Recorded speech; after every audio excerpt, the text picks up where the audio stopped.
자, 안녕하세요 학생 여러분. 자, 이번 시간에는 여러분들과 전기 용량 구하는 방법에 대해서 총 정리를 해볼 거예요. 이게 학습 목표예요. 그래서 어떻게 설명을 할 거냐면은 먼저 여러분들하고 쿨롱의 법칙에 대해서 살펴보고, 그리고 일렉트릭 필드라고 하는 전기장, 일렉트릭 포텐셜 전위, 그리고 카패시턴스라고 하는 전기 용량에 대해서 다시 한번 고찰을 하면서 총 정리를 할 거예요.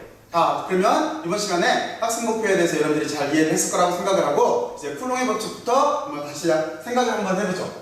자, 그러면 쿨롱의 법칙이라고 하는 자체는 어떤 식으로 표현이 되냐면, 힘이라고 하는 자체가 전기력이에요. 전기력이라고 하는 자체가 여기에 K라고 하는 상수가 들어가요. 상수가 들어가고 거리의 제곱의 반비례예요.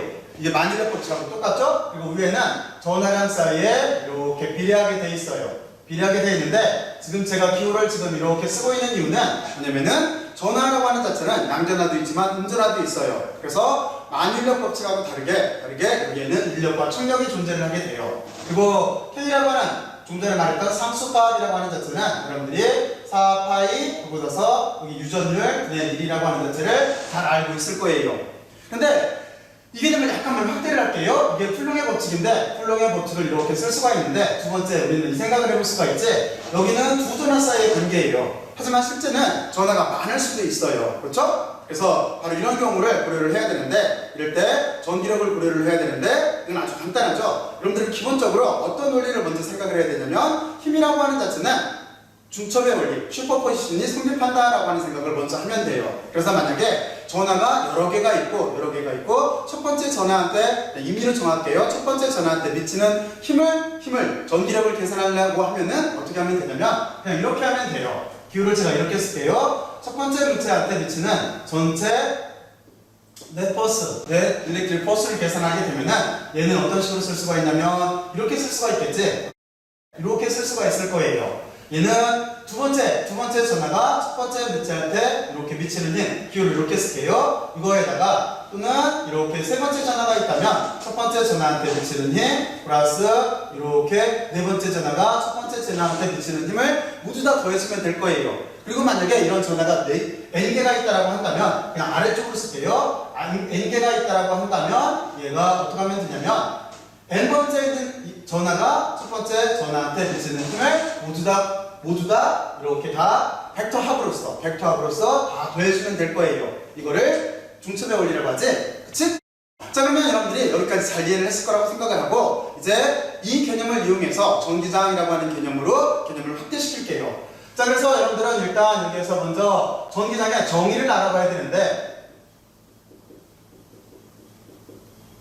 전기장의 정의라고 하는 자체는 어떻게 되어 있냐면, 얘는 하나의 사고실험 모델을 여러분들이 알고 있으면 금방 쓸 수가 있어요. 그리고 또 하나, 정의 자체도 안 잊어먹고 정교해져요. 자, 그러면 여기다가 제가 하나 사고실험 모델을 다시 한번 제시를 할게요. 어떤 사고실험 모델을 제시를 할 거냐면, 머릿속으로 상상을 해봐요. 전하가 하나가 있고 주변에 공간에 전기장을 만들어요. 그렇죠? 그리고 거기에다가 시험 전하를 넣었어요. 자, 바로 이런 경우예요. 그러면 지금 제가 말했던 거를 그대로 여기 그림으로 옮기게 되면은, 임의의 전하가 있는데 저는 플러스 전하를 놓을게요. 플러스 전하를 놓고 이 전하는 주변 공간에 이렇게 전기장을 만들게 될 거예요. 저번 공간에 전기장을 이런 식으로 만들게 될 거야. 그렇죠?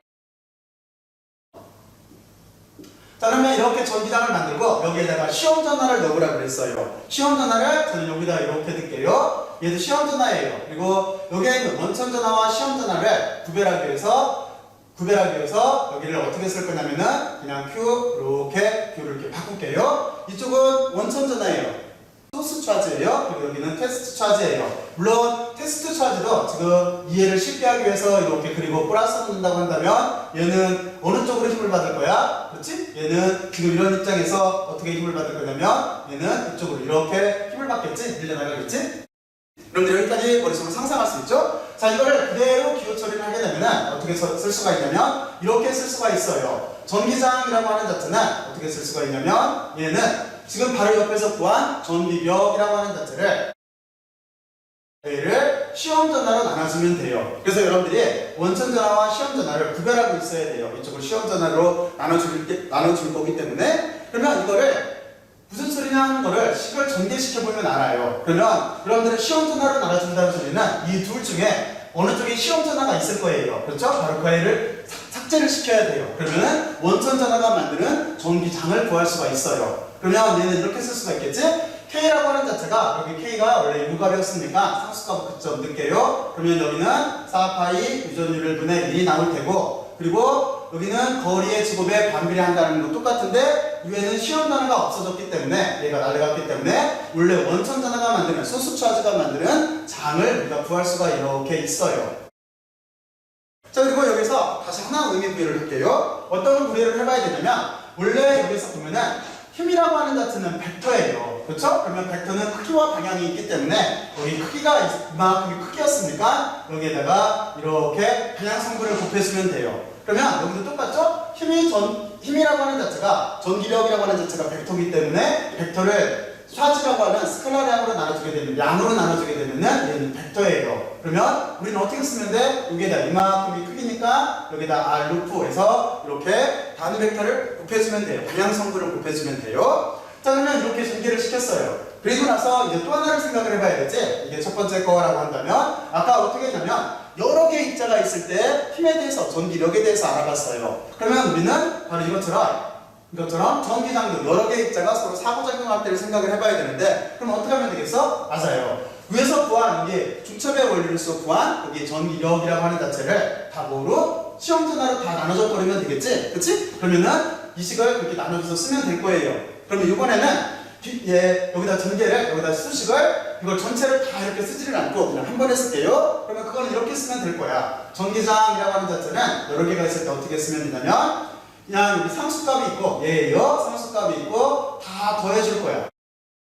이렇게 거리 제곱에 전화 개수만큼 다 더해줄 거예요. 자, 이렇게 써주면 돼요. 그렇죠? 그리고 맞아, 여기도 단위 벡터를 이렇게 붙이게 되면은 단위 벡터를 붙여주면 되는 거고, 이쪽에다가 이게 벡터니까, 전기당은 벡터니까, 전기당은 벡터죠? 단위 벡터는 이쪽이고, 전기당은 벡터니까 이렇게 붙여주고, 여기에다가 우리가 이렇게 그 단위 벡터의 방향성분을 붙여주게 되면은 이게 전기당의 그 일반적인 형태가 돼요. 여러 가지 입자가 있을 때. 그렇죠? 그리고 만약에 이 입자가 i번째까지 있다라고 한다면 우리는 여기다가 이렇게 i를 붙여주면 되겠지? 자, 그러면 여러분들이 여기까지 잘 이해를 했을 거예요. 자, 그런데 지금 이렇게 계산할 때는, 이렇게 전기당을 계산할 때는 상당히 복잡해져요. 여러분들이 직관적으로 느끼겠지만, 그렇지? 그래서 우리는 전기당을 계산할 때 일반적으로 전기당을 계산할 때 전하분포가 대칭적인 경우에는 가우스 법칙을 이용해서 쉽게 계산할 수가 있어요. 그래서 이 두 번째는 가우스 법칙을 적용시키는 모델을 한번 알아볼게요. 가우스 법칙?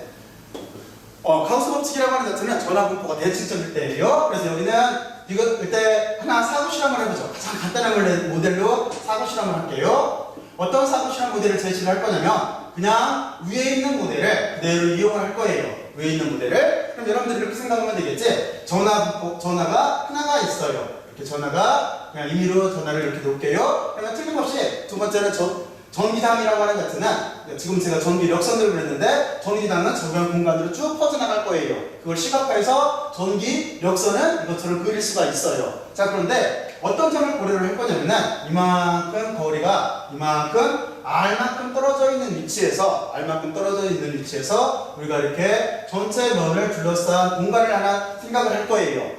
얘는 구의 표면이에요. 표면. 그래서 우리가 지금 이와 같은 구의 표면을 가우시안 서페이스라고 해요.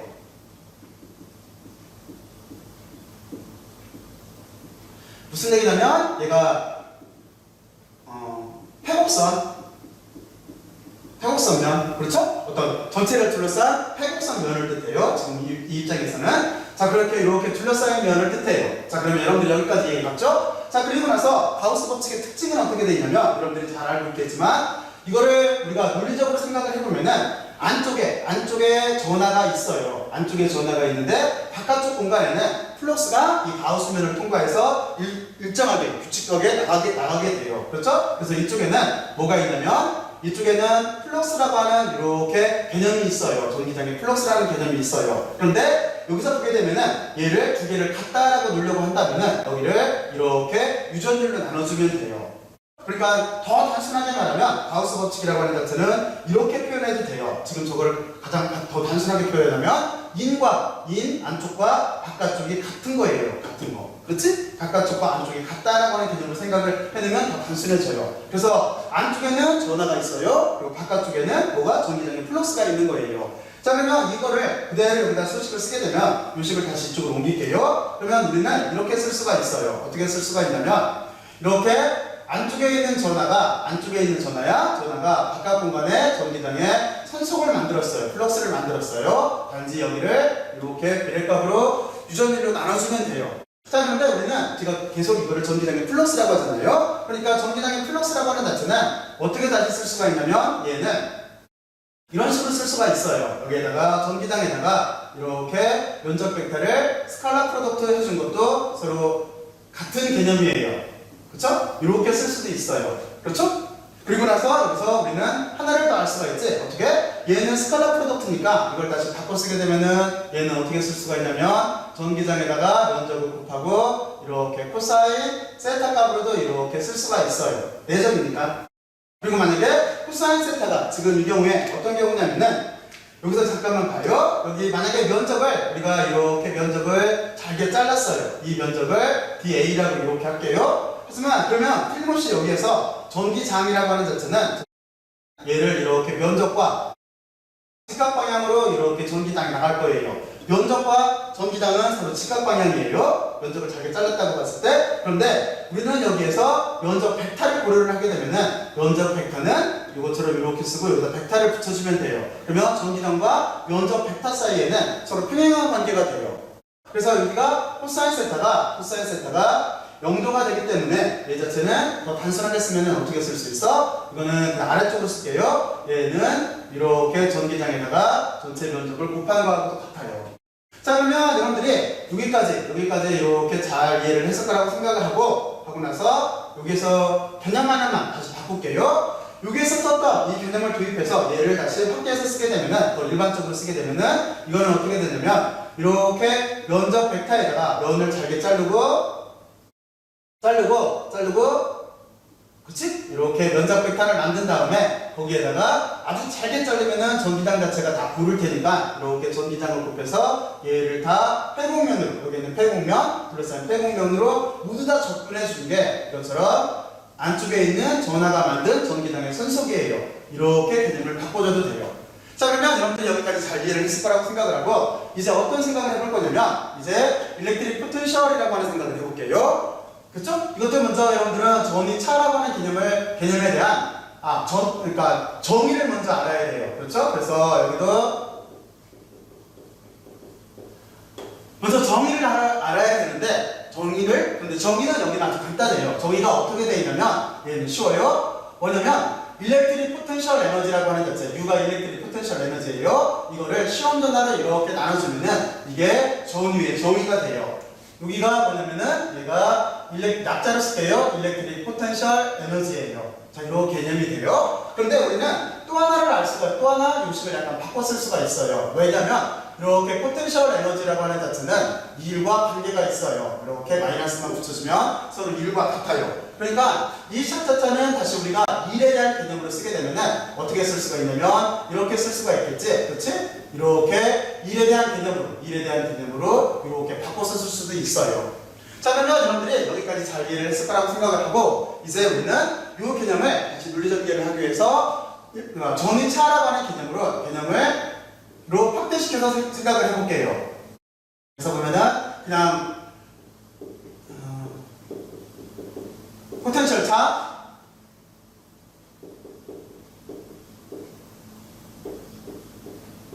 자, 이렇게 포텐셜 차라고 하는 개념을 확대시킬게요. 그러면은 이 포텐셜 차라고 하는 자체는 우리는 이렇게 쓸 수가 있을 거예요. 포텐셜의 차라고 하는 자체는 나중에 처음에 어떻게 쓸 수가 있냐면 나중 포텐셜에서 초기 포텐셜을 이렇게 빼주면 될 거예요. 그렇죠? 그치? 이게 포텐셜 차라는 점이야. 그러면 여기에서 논리전개를 하기 위해서 다시 하나 사고실험 모델을 들을게요. 사고실험 모델. 어떤 사고실험을 할 거냐면은 이렇게 할 거예요. 여러분들이 전에 이 개념을 배울 때는 균일한 전기장에 대해서 배웠어요. 플랫판을 이용해서. 근데 이번에는 불균일한 전기장으로 개념을 약간 바꿀게요. 이게 더 일반적인 거니까. 그러면 불균이란 전기장을 제가 임의로 이렇게 그릴 거예요. 얘가 불균이란 전기장이에요. 불균이란 전기장 속에서 전하가 그러니까 대전체가 이동을 하고 있어요. 어떤 여기 초기 위치에서 만약에 여기 이렇게 나중 위치로 이렇게 이동을 했다고 생각을 해봐요. 그래서 여기도 그냥 생각하기 쉽게 여기 있는 전하를 제가 이렇게 플러스 전하로 이렇게 넣을게요. 그러면 틀림없이 이 전하라고 하는 자체는 이렇게 미소변이를 이렇게 쓸게요. 미소변이를 움직이는 동안에 얘는 틀림없이 이쪽으로 이렇게 힘을 받게 될 거예요. 그런데 이 힘을 받는 거는 얼마를 받게 돼 있냐면 요 식에서 보게 되면은 전기장에다가 여기 전하를 곱해주면 되는 거죠. 그러니까 여기는 틀림없이 이러한 힘을 받게 돼 있을 거예요. 그리고 전기장하고 여기는 물론 벡터예요. 자, 그러면 여기까지 여러분들이 사고시간 모델을 이해를 했다고 생각을 한다면 자, 이제부터 여기서 다시 전개를 시켜보죠. 그러면 어떤 개념을 이용할 수가 있냐면 우리는 일이라고 하는 개념을 이용할 수가 있어요. 일이라고 하는 자체는 어떻게 쓸 수가 있냐면 힘에다가 거리를 곱해주면 돼요. 물론 여기 곱하기는 스칼라 프로덕트예요. 그리고 지금 이 조건에서 초기치에서 나중치까지 움직였으니까 여기에 이렇게 붙여주면 될 거예요. 다들 이해갔죠? 그리고 우리는 얘를 사용을 할 때 어떤 걸 하면 되냐면 힘만 하면 되는 거지. 힘이 얘예요. 그러면 이 식 자체는 어떻게 바꿔 쓸 수가 있냐면 식을 쉽게 보이기 위해서 여기 Q를 나중에 논리전개를 하기 위해서 여기 스칼라량을 앞으로 뺄게요. 그렇죠? 그러면 여기는 전하는 이렇게 빠져나올 수가 있을 거야. 그런데 여기 힘이라고 하는 자체는 전기장이 남아있으니까 전기장이 이렇게 남아있을 테고 여기에다가 이렇게 미소변이를 곱해주면 될 거예요. 스칼라 프로덕트를 취해주면 될 거예요. 자, 그러면 이렇게 해놓고 나서 우리는 어떻게 하면 돼? 이 전하를 가지고 여기 2를 나눠줄 거예요. 여기를 이렇게 나눠줄 거예요. 그러면 이 식 자체는 이렇게 쓸 수가 있을 거야. 2를 전하로 이렇게 나눠주게 되면은 여기 라이트 핸드 텀 이쪽은 그대로 이렇게 남아있겠죠? 여기는 이렇게 둘 사이에 스칼라 프로덕트로 이렇게 남아있을 거예요. 근데 위에서 뭐라고 했냐면 여기까지 정리해놓고 위식을 보게 되면은 아까 그러니까 그 정의라고 하는 정의를 할 때 두 가지 방향으로 썼어요. 그렇죠? 그래서 요 마이너스만 앞으로 넘어가게 되면은 어떤 거? 여기 포텐셜 에너지로 이 개념을 쓸 수가 있죠. 그래서 이걸 그렇게 바꿀게요. 그러면 여기를 포텐셜 에너지로 이렇게 쓰게 되면은 여기 마이너스가 있었으니까 여기 마이너스가 이렇게 나올 테고 여기에 초기치부터 나중까지 그리고 전기장과 여기 보면은 변이 사이에 이렇게 그 스칼라 프로덕트를 이렇게 쓸 수가 있을 거예요. 그리고 나서 아까 이게 뭐라고 그랬어? 여기서 보면은 정의였죠? 그쵸? 그치? 포텐셜의 정의였어요. 그러니까 이게 포텐셜의 정의고 이게 포텐셜 사실상 차의 정의가 돼요. 자, 그러면 여러분들은 여기까지 잘 이해를 했죠?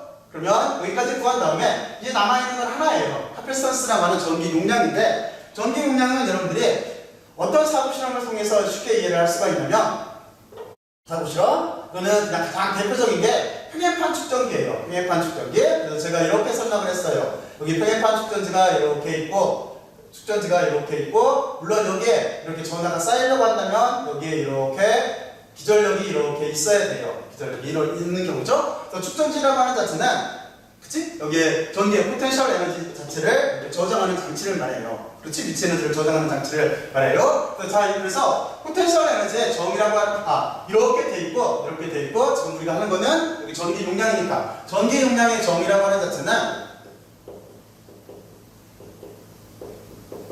정의라고 하는 자체는 아주 쉽게 쓸 수가 있어요. 어떻게 쓸 수가 있냐면 기호로는 이렇게 C로 쓸 건데 그런데 우리가 어떤 꼴로 쓸 수가 있냐면 지금 여러분들이 여기에서 이렇게 사고 실험한 모델 여기하고 구별하기 위해서 이렇게 끊을게요. 이 모델을 이렇게 놓고 본다고 한다면 실제는 전하는 어떻게 되어 있냐면 이쪽에 Q로 플러스 Q로 이렇게 모일 테고 이쪽에 마이너스 Q로 모일 거예요. 그러면 실질적으로 보면은 여기에서는 어떻게 돼? 실질적으로는 알짜 전하는 0인 거지. 하지만 우리는 정의를 그렇게 안 쓰고 어떻게 쓰냐면 둘 중에 한쪽에 있는 전하의 크기예요. 사실은 양이 똑같기 때문에 그냥 여기에다가 이렇게 Q라고 써주면 돼요. 그렇죠? Q라고 써주면 되고 그리고 방금 구한 포텐셜 차로 이렇게 나눠주면 돼요. 그러면 이게 전기 용량의 정의가 돼요. 자, 그러면 여러분들이 여기까지 잘 이해를 했을 거라고 생각을 하고 이제 다시 한번 마무리를 할게요. 먼저 우리는 지금과 같이 이렇게 쿨롱의 법칙을 이용해서 전기력이라고 하는 개념을 이해를 했어요. 그렇죠? 그리고 나서 얘를 어떻게 했냐면 다시 이렇게 관계를 찾았어요. 전기장 사이의 관계. 그리고 이거를 가우스 법칙으로 이렇게 다시 전개를 시켰어요. 가우스 법칙. 그렇죠? 그리고 나서 또 하나 어떤 걸 알았냐면은 이것처럼 이렇게 전이라는 정의를 알고, 그리고 여기에서 전위의 일반적인 정의를 여기 있는 사고 실험물을 통해서 알았어요. 그리고 또 한 가지 제일 마지막으로 전기 용량이라고 하는 정의를 이렇게 정의를 구했어요.